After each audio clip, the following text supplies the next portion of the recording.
What's going on, vinyl community? Welcome to another video with the Record Spinner. In today's video, I'm going to be doing my entry for the 2019 vinyl tag. I know I'm a little late to the party on this one. I kind of wanted to do it early in January, back when everyone else was doing it, and I kind of wanted to capitalize on it. But I already had a lot of other videos and content ready for upload on the channel, and I didn't want to sidetrack my upload schedule to fit this in, just because there was a lot of stuff that I really wanted to showcase first and really, you know, capitalize on. But better late than never, and I am finally going to be having my crack at it. I gotta say, this year's questions were rather tricky. I really had to comb through my collection and see exactly what examples I can show that would best represent these questions. So I pretty much selected the best ones to the best of my abilities. And we are going to kick this tag off with the first question, which is Best Find of 2018. There were a lot of records that I accumulated this past year that were amazing, whether it was stuff that I was really looking for a while, record store day finds, records with sentimental value. There's all kinds of things that I could have showcased for this question, but I decided to go with this one, which I got towards the very end of the year, around the holiday season, and boy oh boy, what a example to showcase to be labeled as the best find of 2018. It is the Beatles in Mono box set. I recently did a video talking about this box set along with the stereo box, which I got around the same time as this. You get all the Beatles albums from 63 to 68, along with the Mono Masters compilation, which is 3 LPs, and a hardbound book with all kinds of press clippings and liner notes talking about how they went about making this box, which was from the original analog tape, so all the audiophiles were quite happy about that. Considering the uniqueness behind this box and what it's currently going for, I ended up paying a small fraction of the value, which is, I would say, the biggest, dead giveaway for giving this box the label of the best find of 2018. Absolutely amazing stuff. And then we're on to the next question, which is shout out to other VC channels who deserve more viewers. There are a lot of channels out there, and to this day there's other people that are starting up their channels and they're trying to get views and they're showcasing their collection and everything. To be honest, I mean, there's already channels out there that are very well established with a couple thousand subscribers, and they always upload quality content. But if you're watching, any YouTube vinyl community video and you see a suggestion pop up for another video and you see that it doesn't have a lot of views or the subs are low, please check them out, because those channels deserve all the love that they can get. And to be honest, who knows, you could perhaps learn something from those channels. And that's the great thing about the YouTube vinyl community, is that everyone's different, everyone's into different genres, everyone collects different kind of records, and you can learn something from those channels. So for all those smaller channels, please check them out when you get the chance to. They're absolutely awesome and you'll learn something. Number 3, what holes are you looking to fill in your collection? I've said this before in a video kind of recently. At this point as a collector, I am looking to fill gaps in my collection. And when I say gaps, I mean stuff that I know is readily available out there, I just have not yet picked up. Like right off the top of my head, there's a lot of AC/DC albums that I want in my collection. There are some Beatles compilations and the anthology stuff. Led Zeppelin, How the West Was Won, things like that. It's just stuff that I know is out there, but I've yet to get, and that's currently what my mission is as of now. I'm also into getting stuff by newer artists, stuff that I kind of stumble across on my own, or sometimes it's a case of I go to a concert and I see an opening act that I have not really relatively heard of, but I'll buy their stuff just to, if I'm really pleased with it. And then I'm also looking into getting some bootlegs, especially for artists that have a rather big bootleg market, for example, Kiss. There's demos and FM radio broadcasts. I really want to get those onto vinyl because they're really great stuff, and it's a shame that either, the label or the artists themselves don't, you know, get a hold of these things and put them out under their umbrella.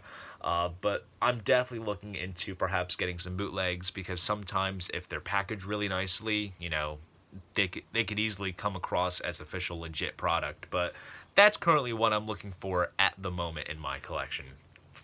On to the next question, which is a cheap album that's really good.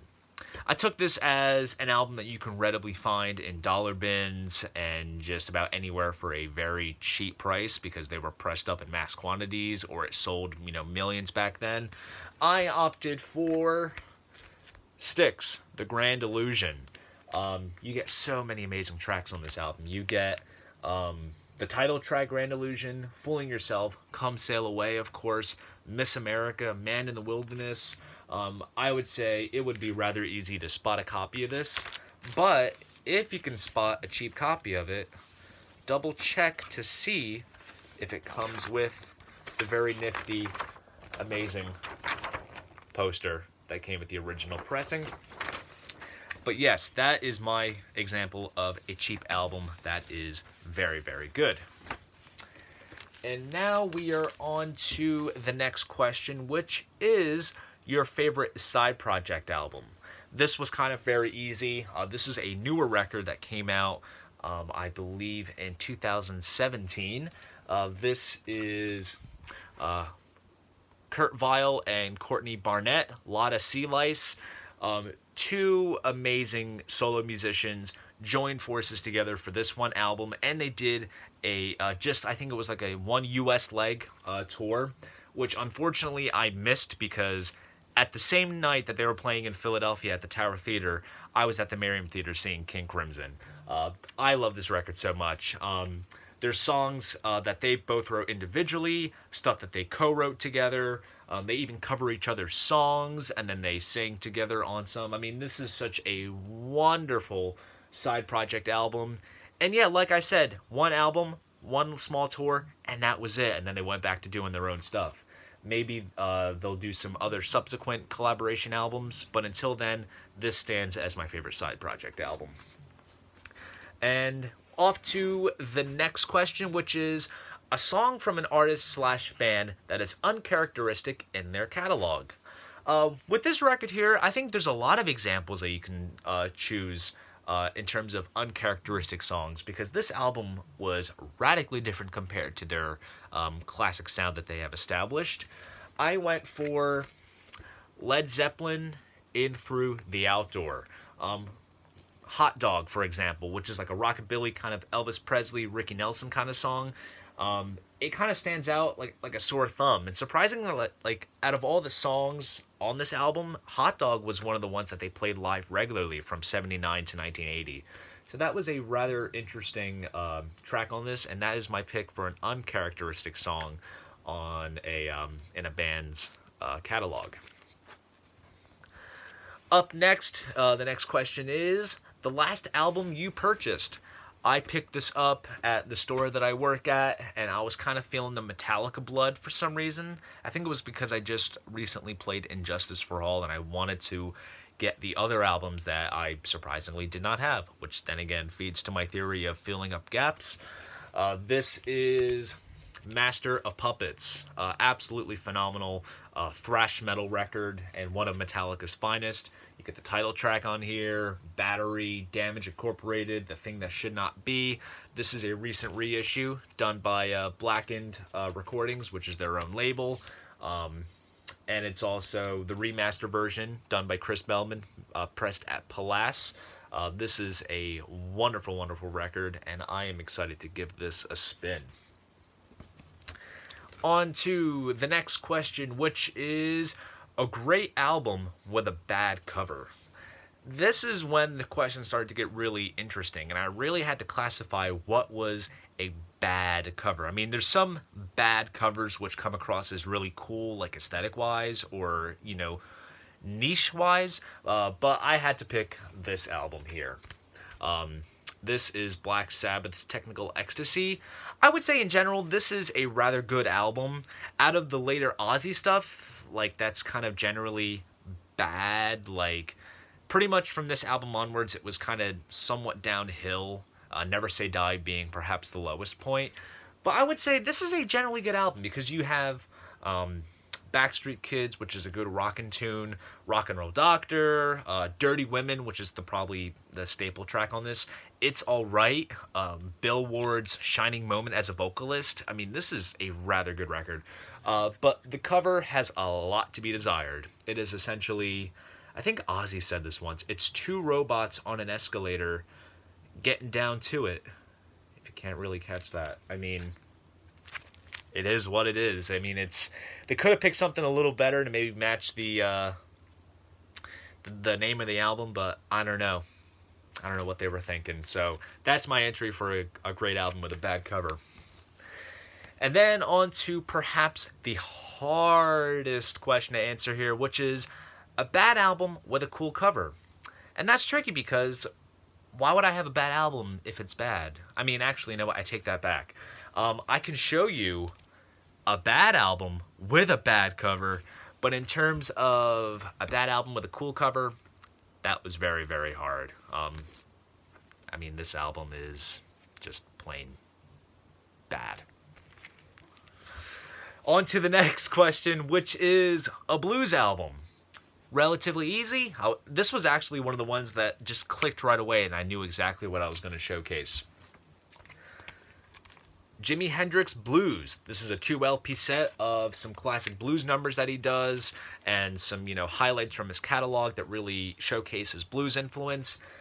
This was an absolute no-brainer, and the cover is really cool too, because you have a photo of Hendrix, but imposed you have all these classic bluesmen, Robert Johnson and Son House, and all those great guys.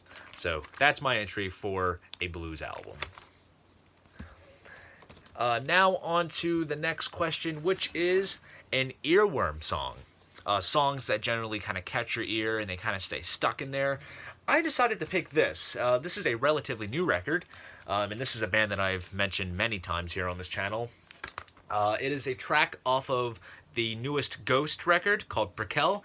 There is a song here which is called Witch Image, which is such a catchy as hell song.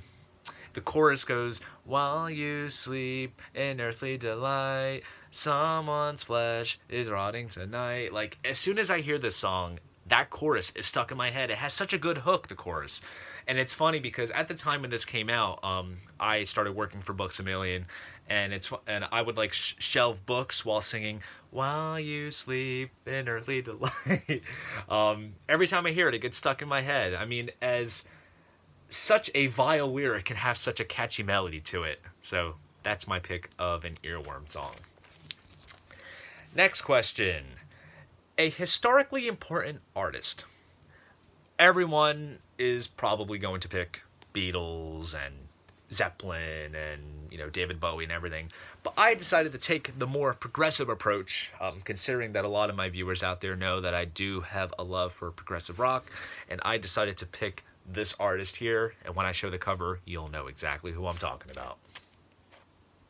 King Crimson. If it wasn't for these guys, progressive rock would not have what it had as a genre. This album here and that band really kicked off the genre. If you think in terms of the musical landscape of 1969, you had the sort of ending of the whole flower power stuff that was coming out of the West Coast and all the anti-war, things going on with Vietnam. But then you had these guys taking European classical music and adding a real orchestral kind of sound to it with the use of mellotrons and everything, and just the lyrical content. For example, because Peter Sinfield wrote the lyrics for these guys in the very beginning. For example, the song Epitaph. The wall on which the prophets wrote is cracking at the seams. Upon the instruments of death, the sunlight brightly gleams. No one was doing this back then, and these guys were innovators for things like that. And just musically, I mean, enough. Like I've said, meshing all these European influences with a rather orchestral sound, while also kind of doing what I would call proto-metal with things like 21st Century Schizoid Man, and just, I mean, these guys left their mark, and pretty much every progressive rock band that followed suit after them, whether it was Yes or Genesis, they were all influenced by these guys. So that right there is my pick of an historically important artist, King Crimson. On to the next question, which is an album you own because of your parents. This is interesting because you got to think of it in perspective. Think of a guy, you know, that is about maybe 2 or 3 times my age. They grew up in the 70s, in the 60s, when you had bands like Black Sabbath and Kiss and Zeppelin and everything. You know, what their parents were listening to was a completely, you know, different kind of animal. And so I can see them picking something of a rather, you know, oldies kind of standard. But in the context of me as a 21-year-old, my parents grew up in the 70s and the 60s, back when, you know, music like that was what they grew up on. And roughly, I would say 80 to 85% of my record collection is a reflection of what my parents are into, and it's what they, you know, pretty much handed down over onto me, and I gravitated to it rather quickly.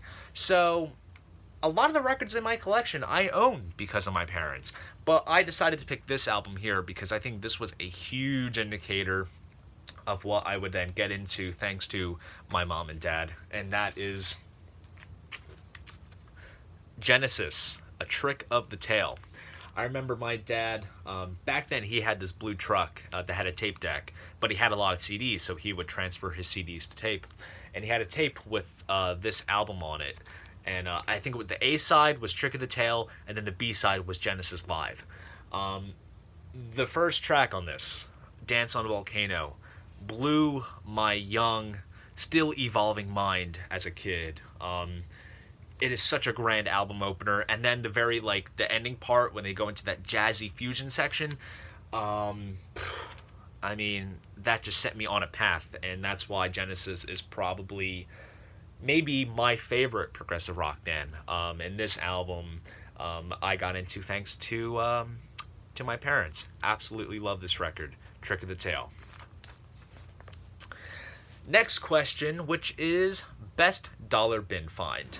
Now, this is going to be very shocking to a lot of people that are perhaps rather new to this channel. I don't normally buy records in the dollar bins, and that's not because I don't think, you know, it's not because I think the idea is bad. I mean, for myself as a collector, I don't buy a lot of records in, you know, dollar bins, especially the record stores that I've been to that are fairly close to where I live, where there's not a lot of record stores.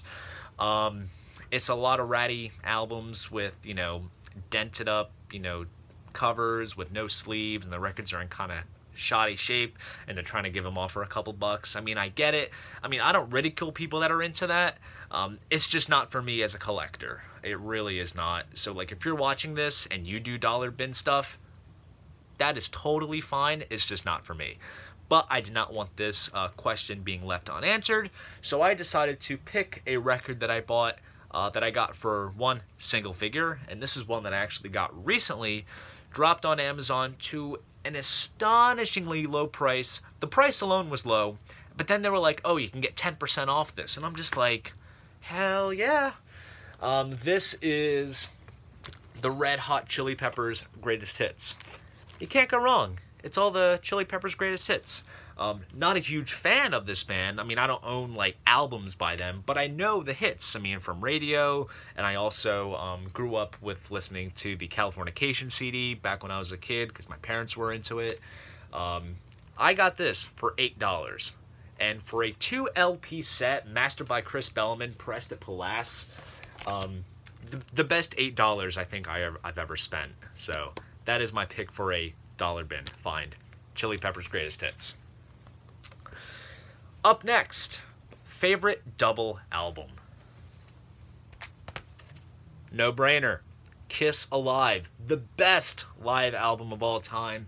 My favorite double album. This album is perfection. It recreates the live experience. It's Kiss, my favorite band. As much as I talk about prog, Kiss is a band that has a special place in my heart, and they forever will always have a special place in my heart. First three Kiss albums represented here. Absolutely explosive versions of those tracks. I mean, you got Parasite, Watching You, Cold Gin, Rock Bottom, Got to Choose, Strutter. I mean, this album is just beautiful from start to finish. This is my favorite double album, Kiss Alive. Up next is an album you learned about from the VC in the last year. So, I've mentioned this before. I have a friend of mine, his name is Mark, and he's the guy that built my audio rack and my speaker stands that you see behind me. He is not a part of the YouTube vinyl community. I think he should, but he is a big collector, and he used to always swing by FYE when I worked there, and we'd always talk about records that we got recently, and music, and other things. And when he did my rack and speaker stands, I stopped by his apartment in the city that I live in, and he had some records playing. We were listening to like Deep Purple's Burn and everything. And then when that was done, he was like, pick an album that you want to listen to. And so we had a bin next to like his setup, and I was kind of thumbing through, and it was stuff that he picked up fairly recently. And then I came across this album, which I was generally aware of, but I had not heard a note of. Well, actually, no, I take that back. I heard one song off of it because it was on a box set. And I was like, you know what, why don't we listen to this? And I was very curious on it because, you know, like I said, I was aware of it, but I had never heard it before. And so we gave it a listen, and it was good enough where I decided to pick up a copy for myself. And that was Alice Cooper's Pretties for You. This is the first album to come out by the Alice Cooper Band, and perhaps the most, you know, different album that Alice had put out in general. This was first put out on Frank Zappa's label, and it is really wacky, off-the-wall stuff. So you can definitely, like, when you listen to this and then you listen to Love It to Death, excuse me, it's like a completely different group. But, you know, curiosity got the best of me, and I decided to pick it up. Thanks to my buddy Mark for having this, and also listening to it at his place when I picked up my my rack and speaker stands. Alice Cooper, Praise for You. Up next, a 10-inch record. Fairly easy enough. I decided to pick this right here. I was trying to make my selections for this tag rather diverse. I'm trying to showcase all avenues of my collection. This is a 10-inch called Seasick by the Silver Sun Pickups. They're a rather good indie alternative band from Los Angeles. This is a 3-track EP which has songs that were recorded for what is their second album called Swoon. There were a lot of other tracks that were not featured on the album, and so they put out this little 10-inch EP. This came out as part of Record Store Day Black Friday 2011, and this is perhaps one of my favorite releases of theirs because the songs are really, really strong. So if you haven't heard of these guys, I think this EP is a rather cool release that you can check out. Next question. A 7-inch record. Fairly easy enough. I have a whole 7-inch collection that I just picked one out of, but I decided to pick up a rather unique 7-inch that I think a lot of people would not really come across. I picked up this little 7-inch EP. This is called Crazy Diamond by Syd Barrett. This came out in America in the early 90s in an attempt to promote a box set which featured all of the 3 Syd Barrett albums in their entirety, along with a lot of bonus cuts, like alternate versions and things like that. I mean, those recordings have been released multiple times since then, but they put out this little 7-inch to promote it. And this is pressed on a rather bright, flaming piece of pink vinyl. You got that purple capital label there. And I think I picked this up several years ago, back when, you know, my collection was at its embryonic stages, mainly because I am a big Syd Barrett fan and I love the Floyd, you know, Barrett stuff. There was a Discog seller selling this for a rather cheap price, and considering that it is limited, how many copies I'm not sure off the top of my head. Here's the back side. I decided to snag it, and it's a rather cool, unique piece in my 7-inch collection. Up next, a favorite album to fall asleep to. Now, generally speaking, I don't listen to music while falling asleep. But if I was to pick an album, it would have to be this beauty right here. This is Nick Drake's Pink Moon. Such a beautiful record. It's just Nick, vocals, and guitar with a small little piano overdub on the title track. This is such a wonderful, calm, soothing album that you can easily fall asleep to. It is such a wonderful record. If you're in the vinyl community, I'm sure you've heard of this album, but if you have not listened to this, you're missing out. Definitely check this out ASAP. Nick Drake's Pink Moon. And we're on to the last question, which is your favorite VC experience and /or advice for people contemplating making videos. So I gotta say, overall, the best experience that I've had being in the YouTube vinyl community is simply interacting with people. And, that's with, responding to comments on my videos and actually going as far as, keeping in contact with people through my Facebook page. I just love, talking to people about music in vinyl and just, talking about a hobby that, I don't know a whole lot of people, in person that I can talk to about this. So YouTube is a great outlet for me to interact with people that are into the same kind of music as I am, and also I can learn of some rather cool albums, from them. So that right there, communication is the coolest thing that I have experienced within the vinyl community, and it's something that I still enjoy.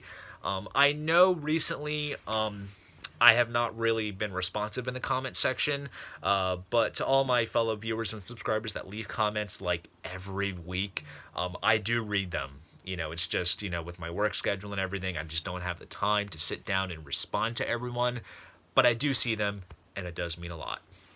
But if you're watching this and you do not have a channel, please make one. The YouTube vinyl community is a great community to be a part of. You get to learn all kinds of stuff from different collectors and people that are into vinyl. Just don't ridicule people. Don't leave comments that are, dickheadish. I'll say that. Sorry for the profanity. Do not be a snob. Everyone has different setups. If someone doesn't like the speakers that you have, so what? If it makes you happy, that's fine, And also just don't be, I hate to use the word, don't get offended if someone, ridicules your setup or whatever records you buy. It doesn't matter. Music is subjective. Everyone's into their own thing, and that's totally okay. If you're into, I don't know, rap, if that's what you're into, more power to you, That's the biggest thing. Don't hesitate because of you fear that you'll be ridiculed for it. Just do your channel, show your collection off, and, just embrace it. That is the biggest piece of advice that I can give people that are contemplating making videos. So there you go. That is my entry for the 2019 Vinyl Tag. If you haven't subscribed yet, please subscribe to the channel.